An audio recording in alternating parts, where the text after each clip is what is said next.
Well-being is more like a journey. It's an ongoing process. There's always room to get better, to attain something new. I prefer the journey because there's always time and there's always room to strive to get better. Wellness feels like the destination. I think the state of wellness leads to your overall well-being. Wellness means a healthy lifestyle. It helps improve well-being. Wellness brings growth. It helps you to do your day-to-day activities. As a person with HIV, wellness or well-being means being alive. I'm here. I've got medicine. I can have children that don't have any problems. I'm good. I know I am well when I'm having a good day and when things aren't bothering me. When things are not on my mind that lead to depression. When my mental health and depression are stable and I don't feel physical pain. The most important thing for me is my emotional, mental, social well-being. I like to focus on my mental health or my mental state. A good day for me is when it doesn't take me 3 hours to get out of bed to start my day. When it comes to HIV, I really value peace. That means being at peace with the fact that I take medication every day. Medication has stopped being a joke for me. It's just another step of being well. Seeing a doctor is another step. I constantly have to take steps to being well. Like doing blood work, making therapy appointments, meds, eating well, doctor's appointment, my culture, cultural food as an African person, prioritizing self all day, every day, not killing myself over anyone. Wellness or well-being to me means being in tune with myself. It means being self-aware with my mind and body. It means staying healthy, happy, life is stable, and feeling loved. That there is hope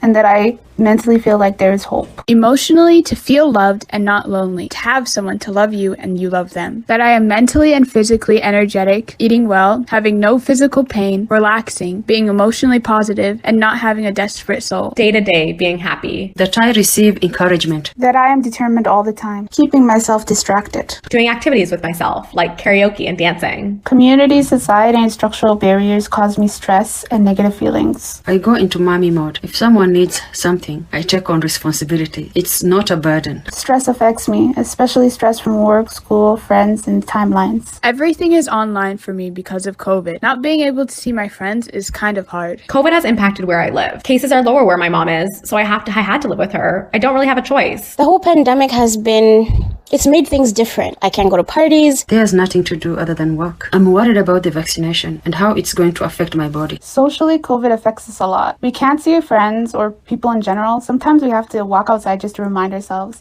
that other people exist. It's even affected me physically and practically. For example, I can't use the bathroom in public settings. I would have to go back home. This is especially an issue for those who are facing homelessness or close to homeless because they can't use the public bathroom for self-care. Accessing services is hard. However, I've been able to get my appointments over the phone, and I've been able to get my blood work when it's not busy. The biggest thing impacting my wellness is the pandemic. Everything is affected. I can't go to the gym, which was important to keep me happy. We have to wear masks everywhere. Decreased connection with others. I can only use my phone. I work in a medical field in a pharmacy. I have to keep myself safe, but also my children. I'm balancing money and the health of my children. Heterosexual men, they negatively impact me on a daily basis. The pandemic has not been detrimental to me because I'm an introvert. It's helped me realize that I need to do self-care and rediscover myself. It's helped me realize what I'm passionate about, like social justice. And I even found a job in that field. I also started a podcast. I have time for self-reflection now. I learned a lot more about myself because of the pandemic. Before, I wasn't one to speak up. Blackness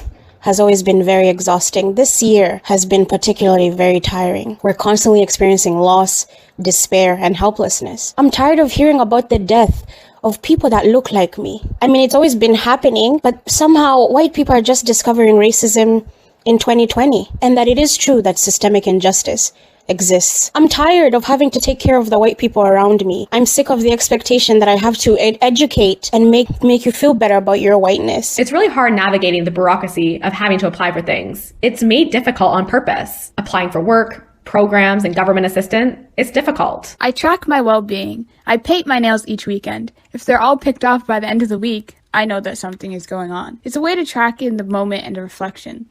I ask myself what it is happening around me that is making me pick my nails. I'm trying to do a prayer journal. I write out my prayers to God. I sometimes need to talk it out. I will vent to my friends if they are willing to hold that space for me. Talking to myself in the mirror, telling myself it will be fine, and doing self-affirmations while I'm doing my own hair. I just give myself TED Talks every morning as a routine. I don't want to do anything. I am depressed. It is a sign that I want to improve my wellness. When I stop cooking or doing the things I like, or I get messy, it is a sign that my wellness has decreased. I try to have representation in everything I watch or listen to. I listen to Black podcasts, read Black authors, and Black feminists like bell hooks. I love seeing that there are people out there fighting for justice for my community. On Netflix too, I watch anything that has representation. I don't want to be bombarded by you-know-what. I wish there was more focus on HIV stigmatization and discrimination, especially in communities that have more stigma. There needs to be more education about U equals U in PrEP. Not enough people know about it. I'm tired of school and teachers that don't understand the true facts of HIV.